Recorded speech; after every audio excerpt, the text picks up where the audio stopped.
Yes, Mary Magdalene. It's what we decided in the dark in trivia. Y'all missed it. Some of you did. So we were here Thursday doing trivia and the power went out. Right when we started, I finished the kids and then it was like boom. And so we just got the laptop on the battery and I scooted up close to everybody. And we just played like we were around a little campfire, a 2021 campfire, which is a computer screen.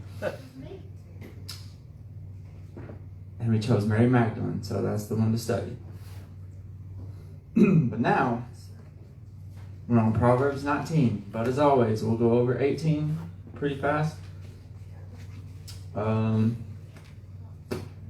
This one's about moderate length. It's not short, but it's not that long. So, through desire a man, having separated himself, seeketh and intermeddleth with all wisdom. A fool hath no delight in understanding, but that his heart may discover itself. When the wicked cometh, then cometh also contempt, with ignominy reproach. And that saying right there, I went over it a lot last week, so I won't this time. But a fool hath no delight in understanding, but that his heart may discover itself. How many times have you been told to just be yourself? Just follow your own heart. Just go find yourself. Take a sabbatical or whatever to find yourself. We're not supposed to do that. And it says it right here. Because a fool hath no delight, but that your heart may discover itself. Your heart already has a purpose. It already has a plan. You can go look as much as you want. You'll never be a person different than what you're sitting with right there unless you work on it to change it a little bit. That's just what it is. Sorry to break a lot of hippies' hearts, but it's just how it works. So there's one guy, he's one of the old Greek guys, maybe Aristotle or somebody. He said, what was it? You can't find yourself, somewhere along the lines of you can't find yourself, you have to build yourself because you are the sculptor and the sculpture. But I will say that you've already been sculpted and created, and that you just got to find that path and get back on it. So, the words of a man's mouth are as deep waters, and the wellspring of wisdom as a flowing brook. It is not good to accept the person of the wicked, to overthrow the righteous in judgment. So you don't have to accept the person of wicked. I think today's age, especially as Christians, we've confused tolerating everything with accepting everything. So where we weren't going out and murdering all the people who did evil anymore, but now it's come to the fact that we support the people that are doing evil everywhere, even as Christians and stuff, and we welcome and accept them into the churches and everything doing that. And if you are in evil and you are a bad person, but you're coming to church to try to get out of it, it's completely different, in which case you are welcome. We will accept you to help you and try to get you back on the right track. But you cannot come in here and just not want to change, not try to do better, and expect us to just accept you. Like, well, that's just who Teddy is. He drinks in church. I don't think so. You can't really let that come in. So, but if you ever feel like God, you hear the saying, God loves everyone, God accepts everyone. It is not good to accept the person of the wicked. And if we're not supposed to, I don't think God does either.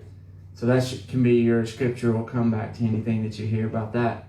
Proverbs 18:5. And you can read that too. A fool's lips entereth into contention, and his mouth calleth for strokes. A fool's mouth is his destruction, and his lips are the snare of his soul. The words of a talebearer are as wounds, and they go down into the innermost parts of the belly. He also that is slothful is in his work is brother to him that is a great waster. So, anything I want to hit on there? So it's not good to be slothful. Why? Because if you're slothful, you don't get a lot of things done. I was kind of slothful this weekend. I didn't do a whole lot of work. A lot of things I did, just kind of hung out a little bit. But you can be busy and be slothful too. I don't really know. I mean, it's just depending on everybody's life, like what you can do to add value to your life. So some people can go out and be very busy, going, hanging out with friends, going clubs, bars, or playing video games and all that. You're still slothful even though you feel very busy because you're not doing anything productive, one for God or two for yourself necessarily. So that one's a kind of slippery slope. You'll have to figure out what slothful is more so to you. But yeah, it's anything non-productive. But in his work is brother to him that is a great waster. So what is a great waster?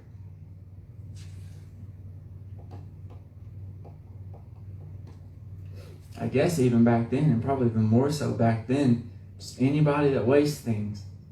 And you heard the saying, waste not, want not. So there's a Depression era, and a lot of you guys as grandparents or parents probably went through the Depression era. My grandparents, so probably your parents.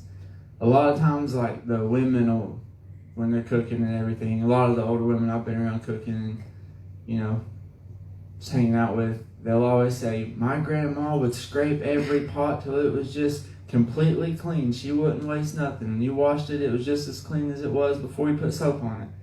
That's because they went through a period where that's probably all they had was that little leftover you were about to throw away for the day. So it's been dubbed in psychology class as the Depression era mindset, where a lot of them turn into hoarders and a lot of them don't really waste stuff. But if you've ever not had anything, you know, it will do something to you mentally, and I don't necessarily disagree with the don't waste food thing. So I think you should use every bit of it that's in the pot and all that. Do I every time? No, but I've been hungry before. It does make you think differently about a lot of stuff. The name of the Lord is a strong tower. The righteous runneth into it and is safe. The rich man's wealth in his strong city, and as an high wall in his own conceit. Before destruction the heart of man is haughty, and before honor is humility. So here the Lord is our strong tower. That's who we can always go to depend on when we're unsure of how things are going to go, when we're technically not necessarily fearful, because we're not supposed to be fearful, but if we ever are in doubt, we can always find solace in God. You can always go, well, I don't know what decision to make. Well, you can go and figure out what God says about it or pray about it and to make your choices. A rich man's wealth is his strong city and has a high wall in his own conceit. So I would take this as a rich person.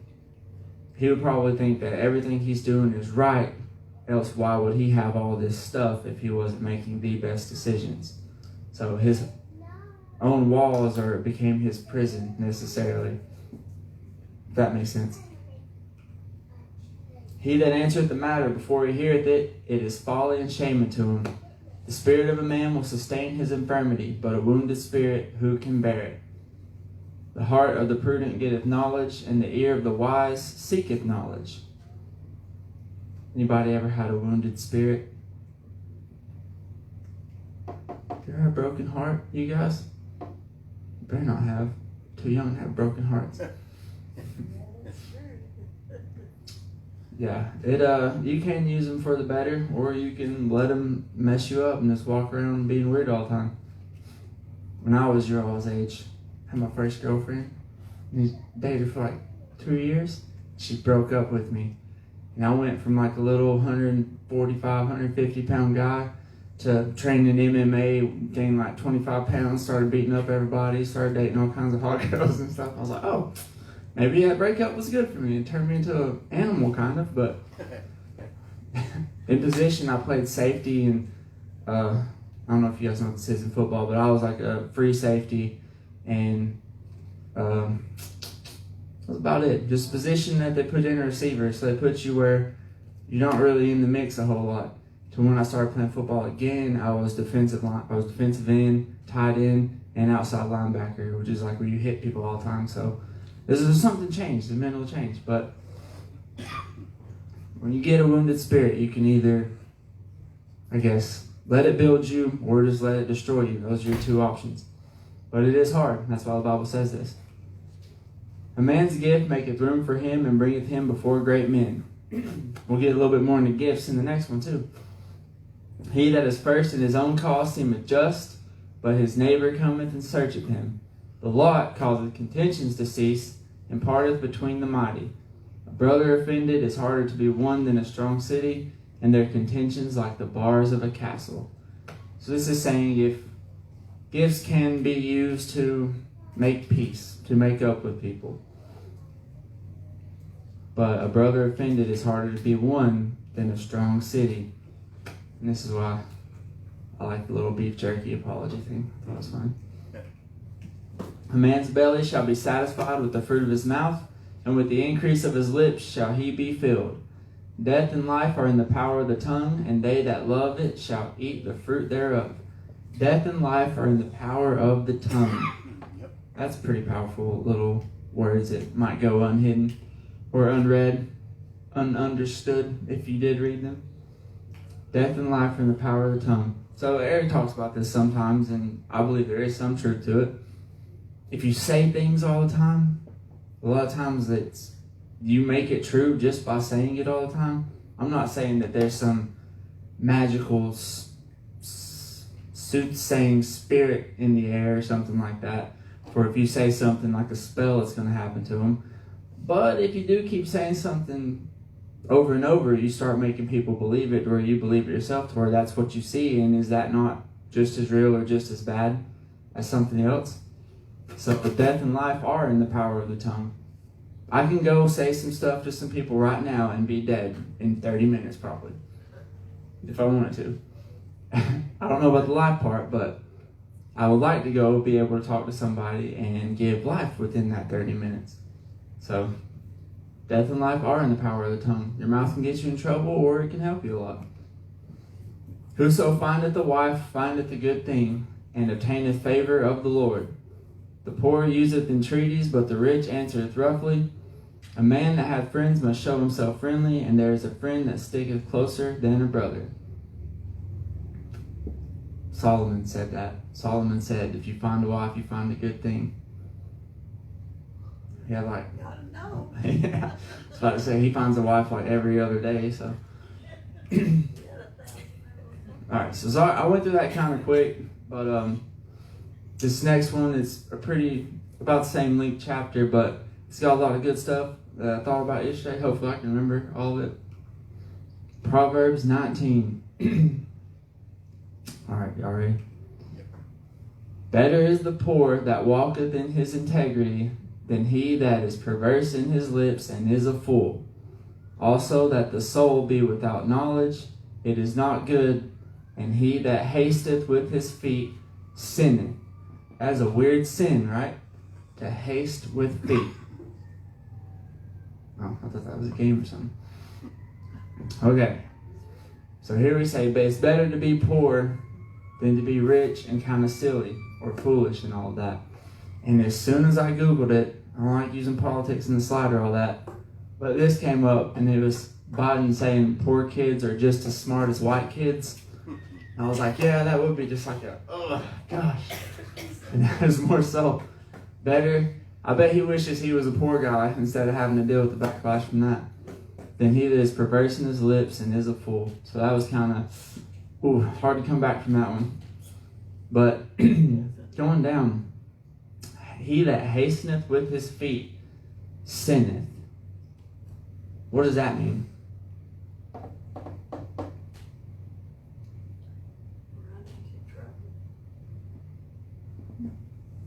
Sure. Also that the soul be without knowledge, it is not good, and he that hasteth with his feet sinneth. That means they're not using their brain, they're just using it. Right, they're not thinking about it. Acting before they think. So let's go a little further into that. This is what makes you think right here. Your neurons. And they are constantly firing signals. You touch something that's hot, your neurons light up, and it tells you to move, causes a reaction. And what the neuron flares or signals are, those are called impulses. So some people, they get so used to that flare during certain patterns that they become addicted to certain impulses. And that's where you see alcohol, you want to drink it. Even if you don't, even if you're like, alcohol's bad for me, I know I don't want that. But when you see it, your brains are so used to being like, "Ooh, party time, alcohol, you drink this a lot, let's do it." It's just you as instinctively want to grab it, want to go for it and everything. 2 seconds. So those are the impulses. Normally these impulses will make you act without thinking, or you won't think deep enough into the repercussions of what you're about to do in this act that you'll go and you'll hasten with your feet anyway. So also that the soul be without knowledge, it is not good, and he that hasteneth with his feet sinneth. So not only are these impulses just something that are kind of hard to control, there's been billions of dollars spent on what to do with your impulses. These have come from all over marketing companies. These come from everywhere. What do you like the most? For example, a Google search. If I get in and I type in, is the world going to? It's going to be a lot different than if you typed in, is the world going to? It's going to be different than if you typed it. It's going to be different than if Sean typed it. Even though we typed the same exact words using the same exact site, they've already got a lot of our stuff and data gathered. They're going to try to hit us with what we will impulsively click on. And this can go a lot of ways. It can be good or bad. So with marketing, for example, they like your impulses. They want you to see this buy one, get one 50% off sign. Be like, well, I got to buy 3 or 4. They'll look at the colors, what colors make people buy it the most. Have you ever noticed they move stuff at Walmart a lot? Like you'll go one place to get something, you'll come back to get it next time, it won't be there anymore. That's because they're controlling your impulses and they're trying to get you to explore all over the store to find that one thing that they have moved or changed up a little bit, because now you just pass by like 15 more things that you might impulsively reach for and get. That's why they're starting to use the cameras for everything. I wouldn't be surprised if they're not tracking individuals through it and trying to lead you to certain places. So these are kind of the bad things. This is how to stop impulse buying. She's like, oh, I gotta buy this. It's kind of like the reverse psychology of that. But impulses can also be controlled for the good, kind of a good thing. So think about fighting or military training. You drill these certain activities over and over and over to where it's just stuck in your head to where you can react a lot faster. You don't have to stop and think about it a lot. When something happens, your impulses immediately take over. You can find cover, do all this, get ready, get in the right position without really thinking about it. Same thing with fighting. You don't want to have to think about every single punch. You want it to just be like muscle memory on a reaction and stuff. And that's why they train so much. So that's a positive way to control these impulses. But he that hasteneth with his feet sinneth. If you're not in control of your impulses, so later on, I don't know if it's in this chapter or not, I don't want to spoil it, but somewhere around Proverbs it says that controlling your heart or controlling yourself is a lot harder than taking another city. We might have already read that a couple of chapters ago, but it's controlling yourself is one of the hardest battles you'll do. And this one, controlling your impulses, to hasten with your feet. If you're not in control of those impulses, you sin. You kind of do sin with that. So be careful. The foolishness of a man perverteth his way, and his heart fretteth against the Lord. So now once you have hastened with your feet, you've gotten into all these weird situations, and now you will fret against the Lord. Like, thanks a lot, God, for getting me into this situation. Or, God, why didn't you warn me or tell me not to do this? Well, he did. He said, don't hasten with your feet. It's a sin. And now that your sin just made you sin against me and said it was my fault. So be careful with this one. Wealth maketh many friends, but the poor is separated from his neighbor. A false witness shall not be unpunished, and he that speaketh lies shall not escape. But wealth maketh many friends, but the poor is separated from his neighbor. What does that mean? Of course, if you have money, everybody wants to be your friend. But they want to be more friends with your money than with you, as a lot of them have said. But the poor is separated from his neighbor. So, all right. Only example I can think of, there was like a group of friends, and one of them had a whole lot more money than the other friends. But they all liked hanging out with them or whatever. Well, the rich friend would kept saying, like, guys, let's all go see this new movie that came out. Or, you guys want to go to the golf course and just go to the driving range and do this. You guys want to go do that and do this. And finally, one of the other friends is like, dude, we don't have money. You got to stop. Like, I don't care that you do this, but you're kind of hurting everybody else's feelings because they can't go do that because they don't have the money you do. And the rich friend's just like, oh, dude, I didn't even realize that. I didn't even think about it because, they were kids. You didn't really have a lot of money, but had enough to do with all that stuff. So, wealth maketh many friends, but the poor is separated from his neighbor. That's kind of what it made me think of there. You can make a lot of friends, but the poor, if you're poor and all that, we'll get into it. It keeps going. Many will entreat the favor of the prince, and every man is a friend to him that giveth gifts. All the brethren of the poor do hate him. How much more do his friends go far from him? He pursueth them with words, yet they are wanting to him.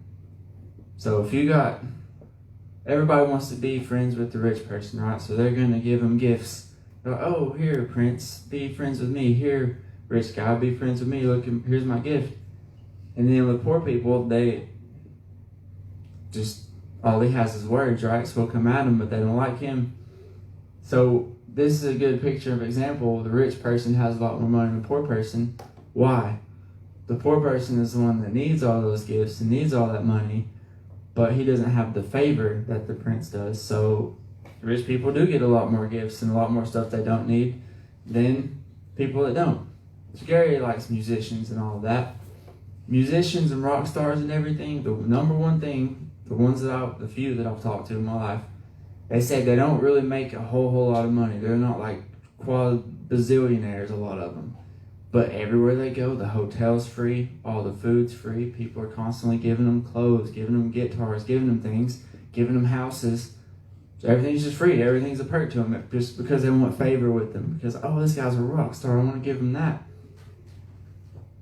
And that's kind of a shame that, you give rich people things they don't need and don't give poor people things they do need. I guess that's what that's drawing attention to here. He that getteth wisdom loveth his own soul. He that keepeth understanding shall find good. A false witness shall not be unpunished, and he that speaketh lies shall perish. This is the second time it's talked about a false witness, and they both seem kind of out of place to me, but who am I to say that? The false witness shall not be unpunished, and he that speaketh lies shall perish. Delight is not seemly for a fool, much less for a servant to have rule over princes. So this is what I'm saying. It's unseemly for fools to be happy, I guess. To be happy with themselves. And much less for a servant to have rule over princes. Although that happens sometimes. And they did give warning 2 chapters ago that if the servant is more attentive to all the business of the house, he will get the inheritance over the brother of the inheritor. So the discretion of a man deferreth his anger, and it is his glory to pass over a transgression. The king's wrath is as a roaring of a lion, but his favor is as dew upon the grass. So it is your glory to pass over a transgression by not letting your anger overtake you. How many times have anger overtaken you and made you do something silly? Your temper, that's called. Where you just act out, lash out, either with words or by punches and all that. I've been punched in the face because the dude lost his temper and he was like, oh, dude, I'm sorry. Like, right after he did it. And I was like, I mean, that's cool, I guess. I probably deserved it. But the discretion of a man deferreth his anger, and it is his glory to pass over a transgression. That's good. If you need any other verses about temper, that should be the number one. It's your glory to not let your temper control you.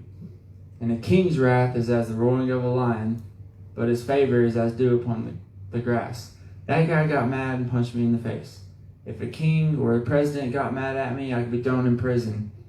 There's a lot more that a king can do to you if he gets mad. That's why his wrath is a lot more scary. But also his favor, if he does like you, can make your life a whole lot easier too. A foolish son is the calamity of his father, and the contentions of a wife are a continual dropping. I sure have heard that one a lot hanging out with my friends. Houses and riches are the inheritance of fathers, and a prudent wife is from the Lord. Slothfulness casteth into a deep sleep, and an idle soul shall suffer hunger. Why is my life not fulfilled? I don't know, sleeping over 12 hours a day. you know, kind of things like that when you could be out doing stuff. But for you married people, I'm not married so I can say this. The contentions of a wife are a continual dropping. Have you ever had a leaky sink? Just drip, drip, drip, drip. You're trying to sleep, drip, drip, drip. And you're like, okay, I've got to fix that sink because it's just really annoying. It's not going to flood your house. It's not really going to hurt anything. It's just aggravating to hear. So my friends say that all the time. They're like, oh, continual dropping and stuff like that to their wives. And I just laugh about it because I don't have one, so I don't have to deal with this kind of stuff. But the contentions of a wife are a continual dropping. Thought that was funny. He that keepeth the commandment keepeth his own soul, but he that despiseth his ways shall die. He that hath pity upon the poor lendeth unto the Lord, and that which he hath given him he will pay him again. I don't think you should give with the expectation of getting something back from God, but you will. That's the point. And God even assures you in the Bible, is like, don't worry. And even Jesus said, like, even if you give a cup of water to one in my name, you will receive your reward. Even if you give it to in a prophet's name, you will receive a prophet's reward. So,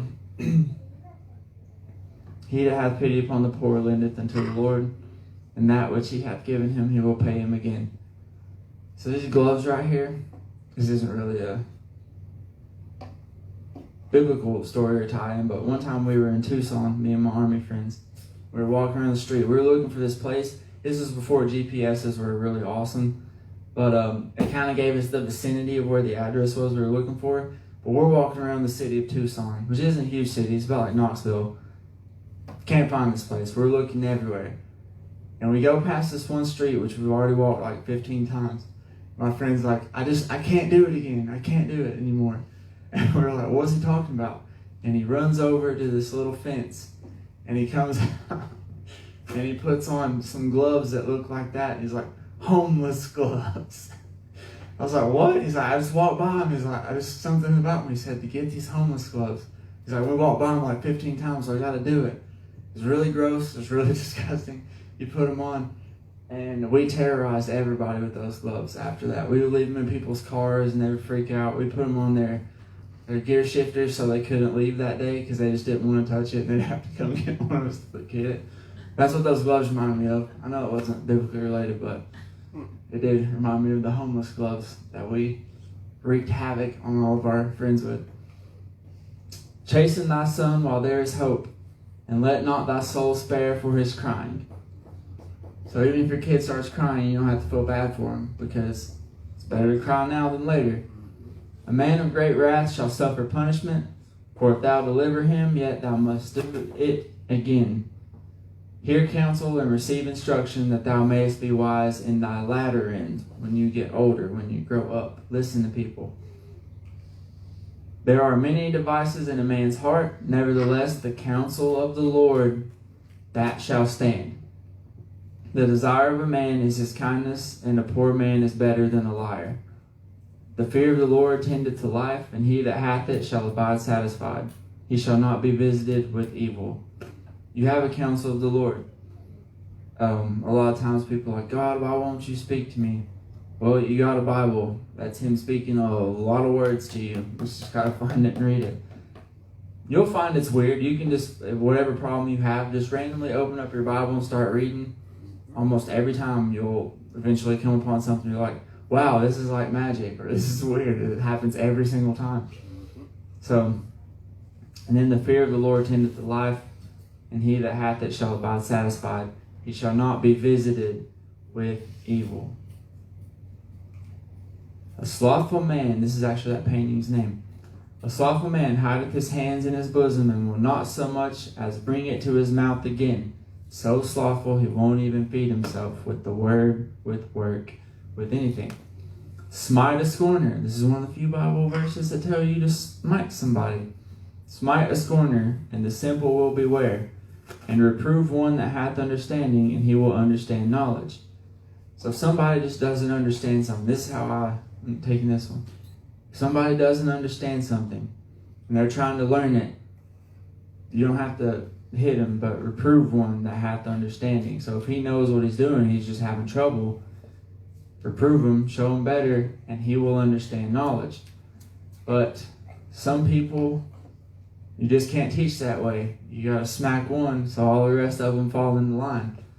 That was a very, very used tactic in the military. Somebody gets in trouble, guess what? Now we're all in trouble. Or they'll just beat up one guy that does something really bad and make an example of him, so all of us are like, okay, don't do whatever he just did. So smite a scorner, and the simple will beware. Sometimes that's what they need. He that wasteth his father and chaseth away his mother is a son that causeth shame and bringeth reproach. Cease, my son, to hear the instruction that causeth to err from the words of knowledge. Your parents aren't going to tell you anything intentionally that's going to hurt you or mess you up, even though you don't like it right there.